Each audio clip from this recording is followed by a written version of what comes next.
loves, we are getting ready to close out the year 2024 and I cannot believe it. I have received your messages around wanting a few more videos. I totally understand. I think I'm in a mode of hibernating and wanting to winter, but I am feeling called to make a video. I'm getting ready to go to a holiday party tonight, which is going to be a really cool holiday party. So watch my Instagram if you want to know what that is. And I wanted to do one more skin deep chat before the year is over. And initially my plan was to chat with one of the beautiful women from the NIVEA squad. And hopefully that will be coming in the spring because I have two women that I'm really looking forward to talking to. They're both really excited to speak with me, but our schedules just didn't align this time in the year. So then the idea dropped into my mind to share 24 things I've learned in 2024.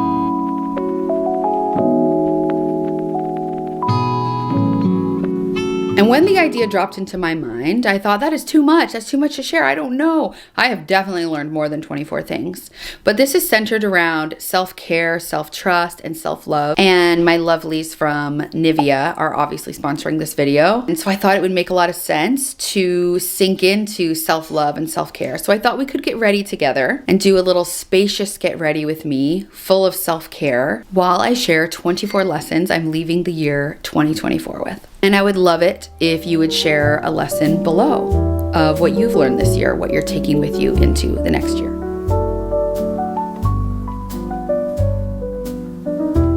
One thing I have learned, which I am sharing this little sacred space I've created in my house. This is where I sit on my little meditation cushion. I've got my little like cacao left over, my journal. I set up some things to remind me of what's important for me each month and have fresh flowers and candles. So the first lesson I think I learned is that it is a lot easier to drop in and give myself me time when I have a dedicated space to do that. So as I'm leaving my little nook now and transitioning, and it's nothing fancy. This is all like secondhand furniture except for one table that I bought new. I guess I bought that as well, but it was kind of things I hodgepodged together that I already had. And you will notice there is some things sprinkled throughout that bring me joy. So I have a little NIVEA cream, which got a little cream on the outside here, whoops, that I like to put on my cuticles when they're dry. I've got a NIVEA lip care floating around here somewhere. I have some modeling clay just from wanting to like be creative and have playtime. I made some silly little objects here in a little like course that I did, and they encouraged us to just play with clay and like let perfectionism go. And so that's what that's from. When I light my candle, my friend gave me these little miracle matches. And so every time I say like a little something before I light my beautiful rose candle that my soon-to-be mother-in-law gave me last Christmas. It doesn't take much to make this space feel special. For me, this was a little storage room that I used to keep like lights and like all kinds of stuff from like shooting and like my tripod, and it was just kind of like a back storage room. It's just like a little room off the kitchen and dining room, and it turned out to be the perfect place for my little nook. I don't know if you can see here, I've got some vision board stuff up on the wall, like little visions of things that I want are taped to the wall, and it's my space to just meditate, do my online classes, read, and every morning now I come in here with such excitement. And a dear friend of mine wanted to make a little space in her home, and so in her primary bedroom, she's got two kids, she's got this little space off the side, and I had in storage because I had like all this random old vintagey random stuff around here, and I had this like little room divider, and she was over and in my space. She's like, I really want to make my space a thing, but every time like my kids just see me and and I was like, you need a divider, and I have one. And so I gave her my vintage, like this older room divider that I had in storage, and she put it up and she cleared off a little space and has a candle, and now it's her little meditation nook. She calls it her nook, and she spends time in there every evening. When her husband, they like divide so she does the mornings and he does the evenings, and he puts them to bed at night. She goes and says goodnight to them, but he does like the longer bed routine. And so as the sun sets, she gets to sit, because she works super early and gets off a little earlier, and she works from home. She sits and watches the sunset in her little nook, and she calls it affectionately her nook. So I think one of the biggest takeaways that has changed my life in 2024 was having a dedicated space to dream and just be and have my little rituals and routines. And this, I think it might have been in like April or May that I finally cleaned this space out. And I think it has changed the game for me as far as like having a dedicated space to do these things. I think it's so important to have a dedicated space and a dedicated time for yourself every day, even if it's just 5 minutes. And there's so many little ways we can do that. I'll keep talking about it, but I do need to get in the shower. But number one, carving out a physical place in your home, no matter how small. It could be a closet, it could be a cushion on the floor, to have space and time for yourself.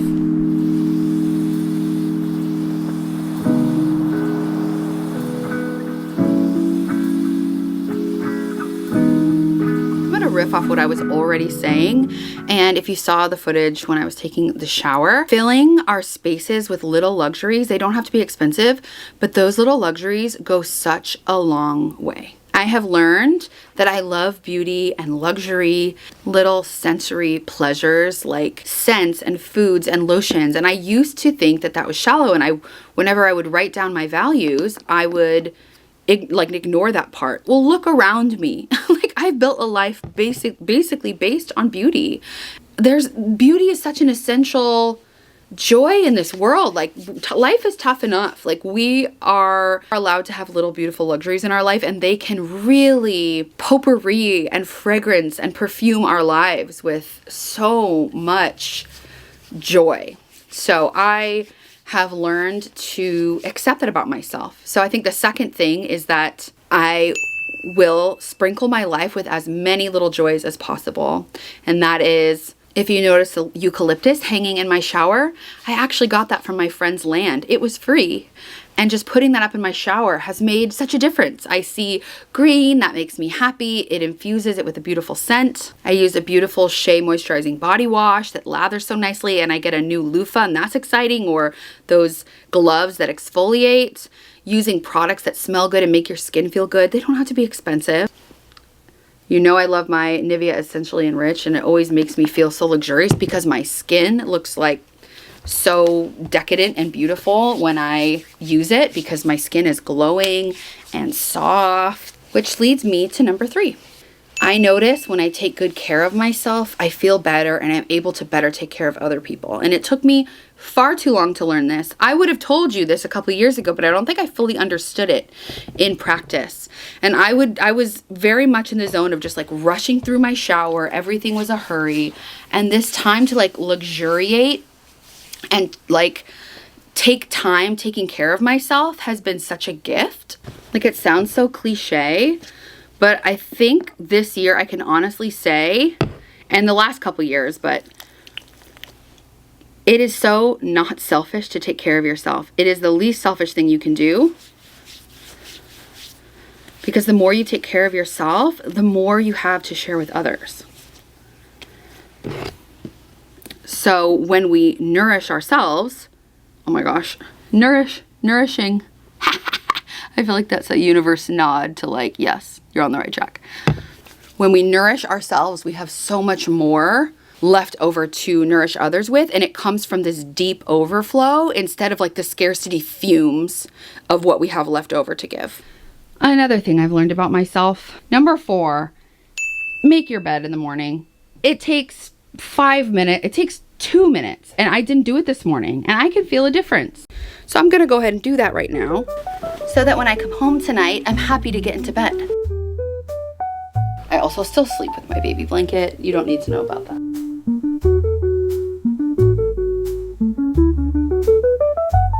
So yes, making your bed matters. While we're talking about making our bed, I'm going to add something that I didn't know about myself, which, again, you know what? We're giving ourselves grace that we're learning at our own pace. Let's just say it like that. I did not know that I really need a tidy space to feel mentally well. Hey, dude. Speaking of, look at this little cutie. I'll tell you what was not on my 2024 bingo card. Getting a cat. In a million years, I never knew that I was gonna do that. Don't worry, he's fine. He does this all the time. Yeah, in general, like making my bed is like one little thing of it, but in general, like clear surfaces in the house, everybody knows this, right? But I always had this idea that like, oh, I'm just a messy person, da da da da da. as many stretches as I've been able to keep my house a little more tidy, there is a direct correlation to how I feel. Like there is so much to be said for a space, like being tidy, being organized, surfaces being clear. For me, it's tidiness and also having a home filled with objects that I love. So this kind of speaks to the little luxuries, or that little nook that I made for myself. It's filled with gifts that my friends have given me that make me happy, like that little matchbook my friend gave me, the candle my soon-to-be mother-in-law gave me. I have like little objects sprinkled throughout the house that bring me joy and remind me that I am loved and bring beauty into my life. So yeah, in general, I think if I'm having a low mental headspace, I look around me and I can usually pinpoint something that's off. So usually my house is a mess. I feel like what I've learned this year finally is that what is on the outside of me is generally a reflection of what's happening on the inside. And that includes the space that I'm living in. Another thing that I learned this year is to do my brows first before I do my foundation, or even like put moisturizer on my face or anything, because otherwise it just gets slippery and falls off. And I know that is so silly, but I didn't learn that until this year. So I learned. Also, I'm breaking out because I've been eating dairy and all kinds of things, and I don't know. I'm just having, my skin was like the best it ever was, and then it was like, surprise. And the only thing that changed is I started slipping when I went home for Thanksgiving, and I ate all of the milk and cheese, and I think I'm now paying the price for that. So it's whatever. You know what? It's fine. So yeah, I've learned that doing my brows on skin that is clean, but like dry and not slippery, finally has yielded me the best brows of my life. Who'da thunk? Something so simple that I was always just like, why can't I get the lines right? Duh. I mean, it's like, makes so much sense, but until I heard somebody say that, I would never like understood why I felt like my brows would just melt off and smear off, like, you know? Another thing I think I learned this year is that less is often more. I'm really learning to like using multiple products for one thing and using less products in general. I find that I like myself with less makeup. I'm just feeling this whole less is more thing across a lot of areas. But I noticed that I started to feel so much prettier with less makeup on. I used to not feel complete. If you look at my YouTube videos from a couple years ago, I would have like these big strip lashes on, or even further back, I always had like lash extensions and like hair extensions, and like all that's great. And I still have fun. Like the other day I put on little like ones on the end when I went to an event. And I do wish my hair was longer, but there's something about, I don't feel like myself as much. Like if you've been watching my videos lately, I don't even have nails anymore. Like sometimes they're longer, but I haven't been even like wearing nail polish or like getting gels or any of that. I can't explain it, but I'm just feeling called to kind of like scaling back a little. And it's a bonus point that it helps with budget stuff, but I've just been feeling like a little more natural, and I'm just liking that. So one thing I learned this year is that less can be more. I'm gonna do my primer hack. If you guys watched my video when we went to Banff, I discovered this because I had forgotten my glowy primer, and so I'm gonna do that tonight. And speaking of the less is more, like I love products that you can use for multiple things. So this is, I have like a little, I have the bigger tub, the travel size tub, and then I just kind of like to keep this one around my house. It's just a great like hand cream. You can use it on your face, your body, whatever, but it's NIVEA Soft. I have been making my own glowy primer since that time because I just love that I can control the like dewiness, and I can like, depending on what color. So actually I'm gonna use more of like a glowy highlighter color this time. I used what I had there, which is more of like a champagne. And then just mix them together, and you can really control the amount of like glow and shimmer, and it also adds a layer of moisture. And this is such a great makeup primer that it's like 3-in-1, and you don't need to have all those different products. You can use one drugstore product that you can use for a multitude of other things. And I'm just gonna smooth that all over. And it's gonna put this like beautiful glowy lit from within like filter but not a filter look all over my face. I'm always amazed at how much like more even my skin tone looks just from putting on that little glowy primer. It's crazy. I've actually even been not doing liquid foundation. I've just been doing like a little bit of mineral powder that has like SPF built into it, which doesn't matter tonight, but during the day it's nice. And I'll just kind of tap on the areas that need a little bit of like evening out. And then I go in and like add blush, which I feel like redirects the redness. Already it's just so much more even. And then I'll just go in and spot correct as needed. If I need a little more help in any area.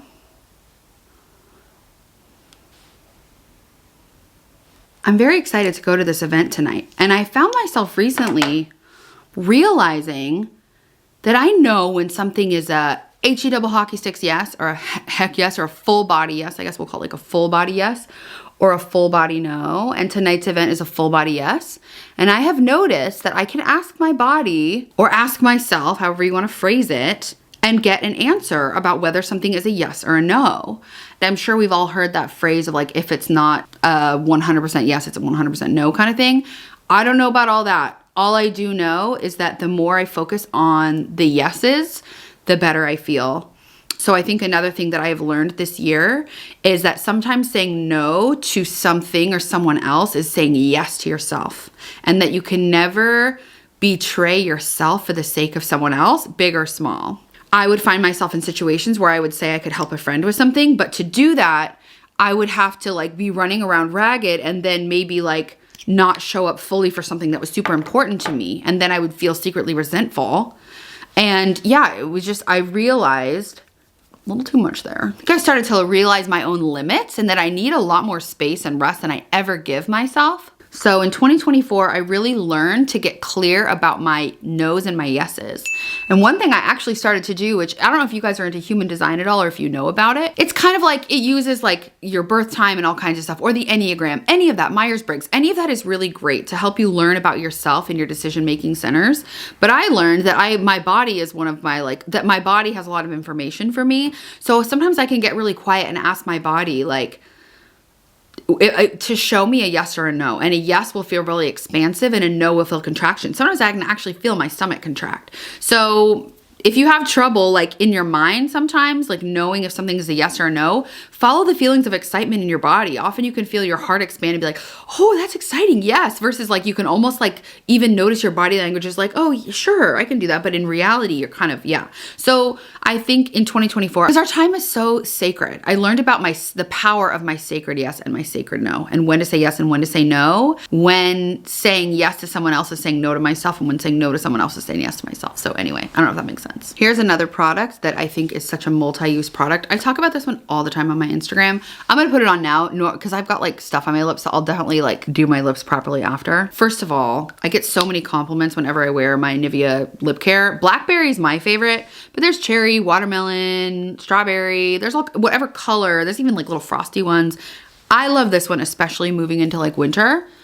It's such a beautiful like kiss of berry color, and it's not going on perfectly right now because I have moisturizer on my face, but this makes such a beautiful like wash of color across. Speaking of multi-use products, I just love it for like, if it's just like a little work from home day and I've got a little zoom, it just adds like a little kiss of color, a little bit of like juicy plumpness. I love the color. It's amazing. Anyway, stocking stuffer alert. It's so good.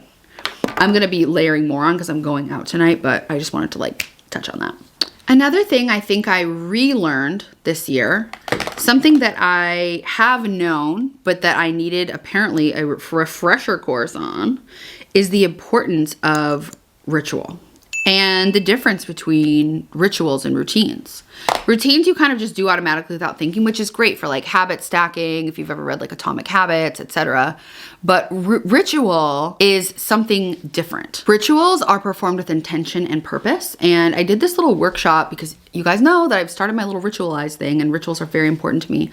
But I did like this little workshop about doing like your own tea practice.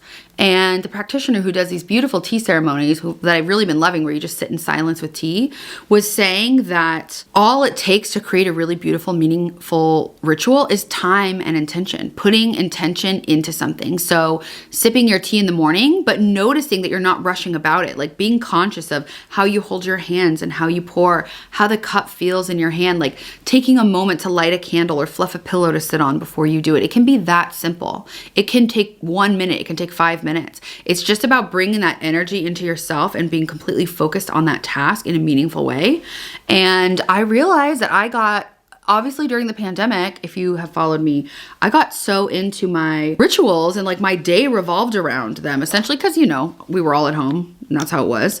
But it was so healing for me to partake in these beautiful moments of taking good care of myself when I felt like my focus had been outward for so long. And this year I got really busy again and I lost my focus on that. This year, my intention was to seek everything that interested me and say yes to myself. And that was meditation retreats. That was learning different modalities of, I got certified in meditation teaching. I enrolled in yoga teacher training, which I'll be working on through this next year. I learned how to be a breathwork facilitator. I started hanging out with other women that were interested in these things. I've been now for several months in the silent tea ceremony community. And it's just been so beautiful. And the common denominator of that is prioritizing ritual in my life. Anything can be a ritual if you make it. Lighting a candle, putting a song on and doing a beauty ritual while saying affirmations over yourself is a ritual. So for me, this year, I really learned the power of ritual, and I returned to ritual as a daily practice and life as a ceremony, that everything we do in our lives has the potential to hold that meaning. And that kind of reminds me that as I've been growing and changing in these different directions, there are parts of me that I don't recognize, that I don't necessarily identify with anymore. And that has led to some of my relationships changing. Some people that I've been friends with, or some communities I've been a part of, or even just some parts of myself that I've had trouble. If you guys have witnessed me in the closet clean out, I'm witnessing all these old versions of myself that I don't necessarily recognize. And I'm like, who is she? And that's okay. Like, I think this year I have learned, I had a really, really big revelation around my birthday, that I spent time with all the little past versions of myself that have brought me to where I am today, and was able to honor them and thank them. And I'm actually going to read a little poem right now, which I'm pretty sure I already read in the closet clean out, but it feels important right now to read again. There's a song as well. Like, there's a recorded version of this. And this is by Emery Hall. And I'm just going to read this because it feels really important right now. The poem is called I've Been 1,000 Different Women, but she doesn't say the title till the end. Make peace with all the women you once were. Lay flowers at their feet. Offer them incense and honey and forgiveness. Honor them and give them your silence. Listen. Bless them and let them be. For they are the bones of the temple you sit in now. For they are the rivers of wisdom leading you towards the sea. Oh, it gives me goosebumps just to read it again. And that's I Have Been 1,000 Different Women by Emery Hall.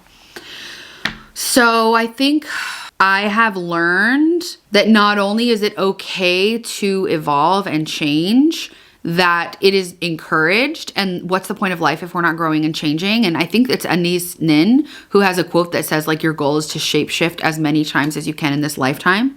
So, I think one thing I've learned is to let go of the past versions of myself that I have outgrown. And then I'm going to pop into the next lesson, which has been to make peace with the in-between. When you're in that little silent waiting room between who you've been and you know who you are is on the horizon, but you don't know. I've learned to make peace and to trust that process and to allow there to be excitement alongside the anxiety of that unknowing of what the next chapter is. Because I definitely feel like I'm in an evolution as a person, as a content creator. Like, I started off making fashion content and da-da-da, and I still like that, but it's not the full breadth of who I am. And if you've noticed, there's a lot less hauls, there's a lot less of that on here lately. It's because that's not feeling aligned with me. I'm feeling like I want to work with what I have, and I want to discover my style in a new way and not feel the need to keep up with trends. And if you're wondering why I'm doing my brows 3,000 times, they're not laminated right now. And in order to get them to do what I want them to do, I find I have to go each way with them several times. Yeah, that's just what I have to do right now. I do need to laminate them. I've been doing that at home. But not to lose my train of thought. Everything happens in the place of possibility. If you think about, I have goosebumps. So on my little table in there is a little acorn, which I feel like I should just grab for you because I'm talking about it.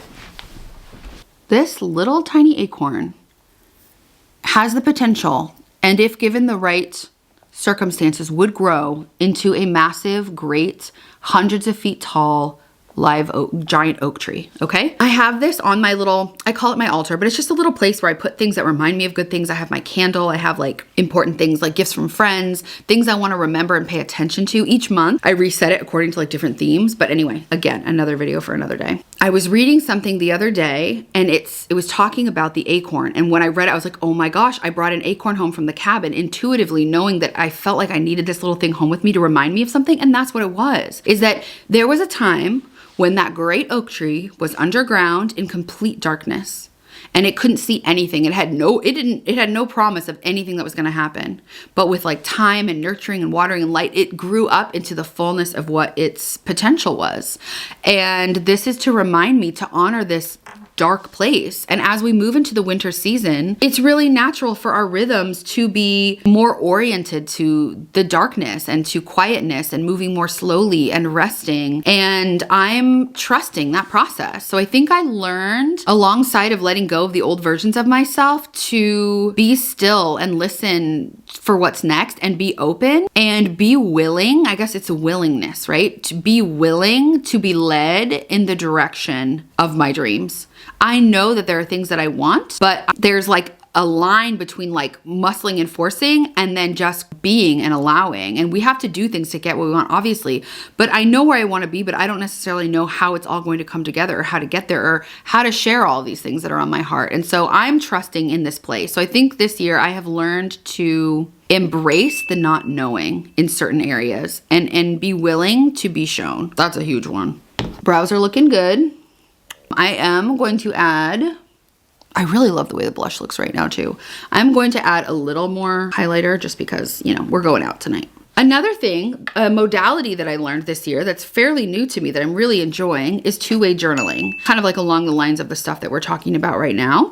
It is a practice where you write to whatever it is you want to write. You could write to your future self, your higher self, a higher power, the universe, whatever feels right to you. You write a question and then you write back to yourself with I look like a little clown, in a cute way. Write back to yourself with some sort of term of appreciation. So it could be like, beloved, my child, my dearest, dear one, whatever, something that feels good to you. And then you just stream of consciousness write. And you don't pick your pen up from the paper and you just kind of go for it. And even if you feel kind of weird at first, you just keep going, you clear your mind and you just write. I have found that stream of consciousness writing cuts through all the clutter in my head of like, I've got to do this and I need to do that and I don't feel da-da-da. There might be some of that in there and that's totally fine. But this allows you to kind of cut through that and receive the wisdom of your soul and your highest self and like the version of yourself that knows that everything is going to be okay. The version of yourself that trust in something bigger than yourself and trust it's all going to work out, and trust yourself. Trust that you have enough life experience and wisdom and everything it takes to get through this situation. And I've had some really beautiful and unexpected things come out of it. I'm fairly new to the practice, but I have been doing morning pages for years where you just sit and write stream of consciousness for 3 pages. Then I moved into writing gratitude first and then writing other things. And then this is my most recent practice because I found that I had trouble sitting down and being able to focus. But when I did it within this format, I was amazed at what came out. I actually had really beautiful ideas like, you should really do things this way, like try this day or reach out to this person or do this thing. Like I've been amazed at the wisdom that has come through and the stories that I've heard from other people that have done this practice and that have, you know, seen really beautiful results from it. So that's another thing that I've really learned this year and loved is that two-way journaling practice. I wanted to jump back to what I was saying about embracing the not knowing and becoming a new version of ourselves. Oftentimes change comes with shedding all kinds of different parts of our identity. And that can look like, you know, shedding an identity of what you held in the world, like whether that's like, you know, a position that you're in of like, it could be of power otherwise, a job, a a relationship. I personally have noticed that I've been shedding a lot of relationships. Earlier this year, in our first Skin Deep chat with Elaine, if you remember, she had talked about the let them theory and the idea that if someone's gonna do something, let them. Don't try to control them or change it or stop them. Like, let them show you who they are. And if they want to leave, let them leave. Like, if they don't want to be here. I recently went through a friendship breakup that was really painful. I've been through a few in the last few years as I've changed. And I can look back and really say that the version of me was changing, that no longer, I guess, was able to meet the needs of people, and maybe we didn't align. And sometimes I think we'll come back together, and sometimes I think, you know, the whole reason, season, or lifetime thing. But it can be extremely painful to outgrow certain relationships and situations. And I don't say outgrow is to say like you've grown higher than that person. It's just maybe you've grown in different directions. So for me, I realized instead of like dwelling on what I'm losing, I like to dwell on what I'm gaining. And I'm so grateful for the really close, beautiful friendships I have with women in my life right now. I have friends that I can voice memo for like 10 minutes and they want to listen, and they love, like, they want to like pour love into me. And when something's going wrong, I feel surrounded and loved, and I can show up for them in that same way. And we also give each other the space and time to do life the way we need to do life. And we know that there's never any like anger or expectations of like, well, you didn't text me, or you didn't do this, or like I used to have a lot of friendships like that. And it really bothered me because I would spend all my energy chasing around whoever was the most mad at me in any given moment because I didn't do what they expected me to do. And I would just like jump through hoops and throw myself at their feet all the time. And when I didn't do that, then they would be like, do you even care? Like, and now my friendships are healthy and we are all living our own lives, and we can share. Like, there's been instances in my friendships where one of us have hurt the other person unintentionally, and we can, wow, what a concept, just talk through it and say, I'm so sorry I made you feel that way. Like, what could I do to support you better in the future? Or like, this is what I have the capacity for right now. Like, just talking like normal people. But I think I have learned that the right people will not make you feel wrong about yourself, and will stick around when it's healthy for them. Like, first of all, everyone is only responsible for themselves. And we have to understand that everyone has their own world going on. So I'm going to wrap this into 2 lessons. People are a lot less like worried about you than you think they are. Like, everyone is very focused on their own lives and less focused on you. So that's great news. I think I saw this meme that was like, nobody's paying attention to me, or nobody cares. And then they were like, nobody cares. It's like freeing to realize that, you know, like you go somewhere and you're worried about your hair or like your pimple or whatever. And it's like, nobody cares. Everyone's in their own world. So if we can like, you know, release that belief that everyone is like scrutinizing us the way we're scrutinizing ourselves. That's one. And another one is let them. Like, if people want to believe things about you that aren't true, or constantly remind you how you're not good enough, like, let them go. It is such a weight off your psyche, your soul, your spirit, your heart, to not have to beg people to love you or be in your life that don't truly want to be there and that don't add immense beauty to your life. And that is a big lesson I feel like I've learned in 2024. I wish I could say a lesson I learned in 2024 was learning how to do my eyeliner well. Not the case. I don't think I should have spoken so soon. These wings aren't bad. They're really not bad. Okay, so the dress code is elevated loungewear. So I'm gonna put on my sweatsuit and we're gonna do my hair and we're gonna continue this conversation. But one more that just came up for me is the idea that everyone else knows more about life than I do, or has the answers, that the answers are anywhere outside of ourselves. Of course, we can learn from people and grow, but I think so often we seek outside of ourselves for answers without asking ourselves. I think in 2024, I learned I know a lot more than I think I do, especially about myself and what's right for my life and what's right for me. That feels like an important one. I am wearing a completely bedazzled sweatsuit to this thing, and I'm not mad about it. Let's throw that in to the 2024, what I've learned about myself. Don't be afraid to show your true self. It will attract the people that love you for you, and it will keep anyone else away that you have to be a false version of yourself with. That has been huge for me. So I'm gonna come out in my little blinged out sweatsuit. The girls that get it are gonna get it. Which leads me to my next. The vibe you put out attracts what you bring in. And without even all the woo-woo stuff, one thing I have noticed is that by embodying or being what I want, I feel like, and it could totally be a placebo effect, but I believe in it, it attracts more of that into your life or into my life. So for me, cultivating that kind of belief about certain things and spending time with myself and being willing to look at darker parts of myself helped me be able to have deeper conversations with people, which brought me really close, beautiful friendships that I always dreamed of.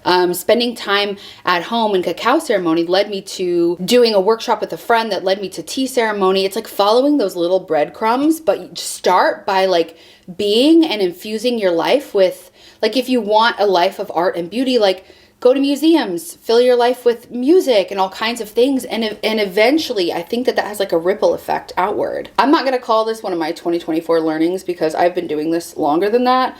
But when I don't want to do my hair or don't have time, but I want it to look nice, I just put it in a high pony like this. This doesn't count, okay? I feel like I've already done a tutorial on this. Then I just pin it here and then I just curl these little front pieces, and it goes pretty well for me usually. People are always like, your hair looks so cute. I'm like, listen. It took 5 minutes. I had another one. Ooh, okay. Another thing I learned in 2024 is that I am so much more capable than I thought that I am or think that I am in most cases. Like this year, I've had to look at some really tough stuff, move through some health stuff, some finance stuff, and I ended up fostering a whole family of feral cats.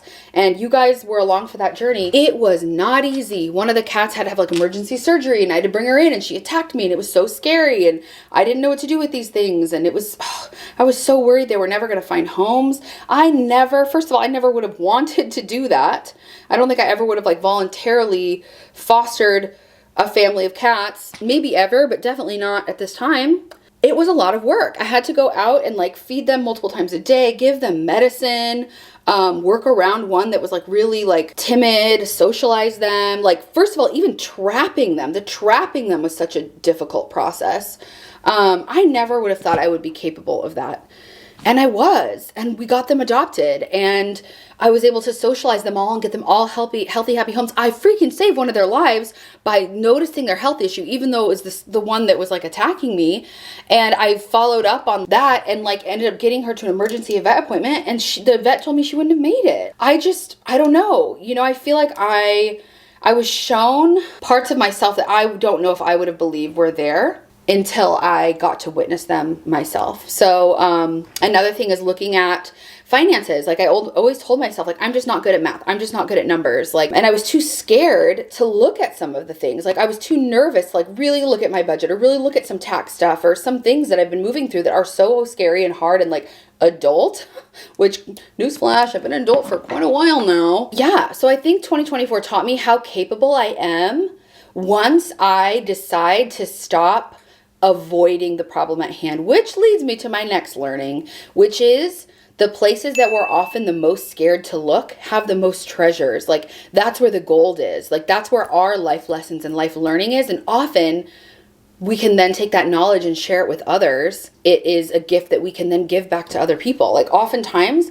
our biggest wound or our biggest struggle or our biggest fear is one of the things that we have to offer to this world. I can't decide if I should have put my smaller little curling iron size thing on there or if this is good. I would love for you to stop and take a moment and consider a time when you did something you never thought you were capable of, or a time like this year or in the past few years that you surprised yourself with how much you can handle or what you can do. And if you feel compelled to go further, is there ever a time in your life where something you've gone through has helped you be able to help someone else, and has that been rewarding for you? I would love to know. This is a hack that I saw on TikTok, that if you take NIVEA cream and you put just a little bit on your pulse points, you can also put a little bit here and here, basically wherever you're gonna put your fragrance, and then you take your fragrance and spray it there, that it will last, and it works. It works. Do you guys have any NIVEA cream hacks that I don't know about? Because I feel like I've shared so many here before. I'm like, there's gotta be more because I keep learning more and more. This is a good one if you want your fragrance to last all night. You want to get compliments. Okay, I'm going in with my final NIVEA Blackberry application for the evening. This year, I've really learned a concept of how to be my own best friend. Just now, I was like, oh my gosh, you need to get going, this and that. It's like, I catch it for a split second, the negative self-talk, and then I'm immediately like soften and imagine I'm talking to my friend and I'm like, it's okay, babe. Take a deep breath. We'll get there when we get there. It's all good.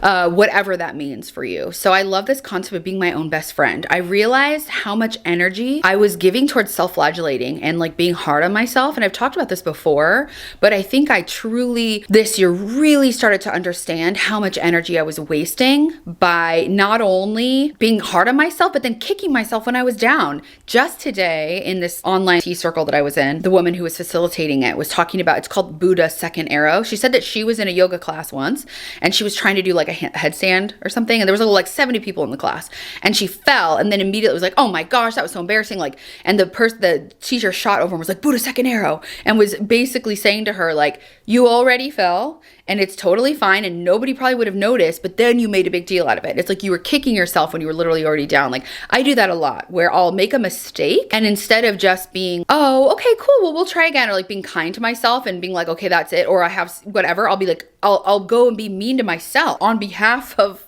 who knows who. Why? If you can relate to this, let me know. I'm not really putting it into words well, but I think lesson 21 of 2024 is be your own best friend, because the world is tough. We need all the support and love we can get. And if we don't believe in ourselves, why should anyone else? Truly, we need to be our own champions, our own best friends, have our own backs. The difference between those who do things and those who don't are usually just the people who try. And in order to have the resilience to try, pick yourself up, dust yourself off, and just put yourself out there, you really need to have a strong sense of self-trust, self-love. You can't push yourself really mean to the finish line. There's this story about the sun and the wind, and that they are having a contest to see who can get this person to take their jacket off. And the wind is blowing with all their might and like freezing and like pushing them, and like the person just holds onto their coat tighter and tighter. So then the sun comes out and it's like, well, it's my turn now, and just shines so brightly that it's warm and the person has to take off their coat gently. I think that and studies on self-compassion will show that those who have compassion for themselves and those who are given compassion, like in school and learning, do so much better than those that are forced and cajoled and belittled. So be your own best friend is something that I've really been focusing on this year. Okay, this is my attempt at elevated loungewear. So I'm wearing a completely bedazzled sweatsuit, and I have a silver bag with it, and I'm wearing heels that match it. Is this too much? Should I do flats, sneakers? I love that I'm asking you a question that you won't be able to answer by the time I leave. So I don't know. I think it's fun. I think it's like towing the line between fancy and casual. Another lesson I've learning. I'm learning. I can't claim this one yet. Is that style is just liking what you like. Style isn't about keeping up with trends or being like fashionable or wearing what's coming off the runways or whatever, wearing what everyone's wearing on Instagram. Like for me, style is my own style, like my own little personal frequency that only I emit, because only I would choose to style this suit in this way and do this way. And it brings me so much joy. And I want to continue learning this into 2025, to learn to identify style as simply what I like and do not like, what I choose to wear and don't. That's enough. And I notice that that's how I've pulled my whole house together. Like I have very specific things that I like, and then I start to second guess and doubt myself. Is it flattering? Is it in fashion right now? Will people like it? Is it too much? No, none of that in 2025. Lesson 23 is not only do we have the right to reinvent ourselves, and should we choose to shapeshift as many times as we can in this lifetime, because otherwise what's the point of being alive? There's no obligation to stay the same. There's a quote, I think it's by Alan Watts, I'll have to confirm. There's a quote that says, you are under no obligation to be the same person you were 5 minutes ago. So one thing I'm learning in 2024 is to give myself the room and space to change my mind, give myself permission to change my mind, and to give myself not only permission, but celebrating the fact that I'm changing, because that's a good thing. And the final lesson I feel called to share from this year, which I'm sure there's a bunch more, but these are just the ones that are like top of mind. I didn't write these down. I'm just kind of riffing because I know they're all in my heart, and I just am trusting that what's coming out is what's meant to come out. And that is to just have a little more fun. Life is already so serious. I love this quote by Ram Dass, and I've shared it on my Instagram a couple times, but it's like, you can do it like it's a great weight, or you can do it like it's part of the dance, like it's a dance. I am trying to remind myself that not everything is that serious. There is so much serious stuff happening in this world, do not get me wrong. So infusing fun and laughter and lightness into our everyday lives, joking with friends, and like allowing myself to just laugh and have fun and not take everything so seriously, giving myself permission to do that, has been a lesson that comes up for me again and again and again. And when I'm just like, oh, I can't figure this out, like I'm not good enough, I try to take a deep breath. And even something you can do that they've proven, like the sound ha, and like if you ever like laid on someone's belly and they laugh really loud and it makes you laugh, like there is something to that, like ha ha ha, like even fake laughing until you can laugh, or putting on a show that makes you laugh, or sending funny memes to a friend, whatever it takes. Laughing every day, it's just been a really big one for me. I keep getting that reminder from whatever's out there of take some time to laugh and bring joy to yourself. Like there's a lot of serious things, but not everything is that serious, and you are allowed to enjoy your life, capital J-O-Y. Okay. So those are some of the things I've been working through this year, and just lessons that have come up for me. I'd love to know if you're closing out 2024 with any lessons or big learnings. Please share them, or bits of wisdom. We could all use it. I just want to thank NIVEA for being such a beautiful brand partner for me this year and letting me share my heart, and them supporting that, and the beautiful trip that we got to go on. Yeah, just getting to be a part of a team and work with a brand that cares about me as a human being so that I can share more of this stuff with you guys is been such a beautiful part of my journey, and I am so grateful. Yeah, and I'm going to be doing some live events about kind of closing out the year, setting intentions for the new year that may end up being recorded here, but I'll drop all that info here. And thanks for being with me this year. Thanks for sticking it out as I've shifted and changed and the schedule's changed. And I'm so grateful to all of you for being here. It feels so beautiful to get to share this space and time together. So hopefully there'll be a lot more of that in 2025. I'm sending you so much love. Bye.